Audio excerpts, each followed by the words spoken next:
സ്വർഗം എന്താണെന്നറിയോ, നരകം എന്താണെന്നറിയോ? കാണാൻ ചന്തം ആ സ്വർഗം, താമസ സൗകര്യമാ സ്വർഗം. നരകം കത്തും തീയാണ്, ആളിക്കത്തും തീയാണ്. കാണാൻ പോലും പേടിയുമാ, കേട്ടാൽ തന്നെ അപകടമാ.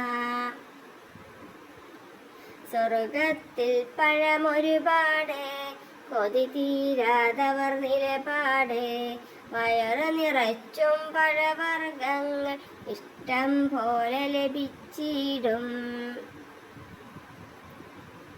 കാക്കണം റബ്ബേ നീ നരകെ കൊണ്ടിലെത്തി നാളം. സ്വർഗം എന്നൊരു സുന്ദര വീട്ടിൽ പാർക്കാൻ വിധി നീ നൽകിയിടേ.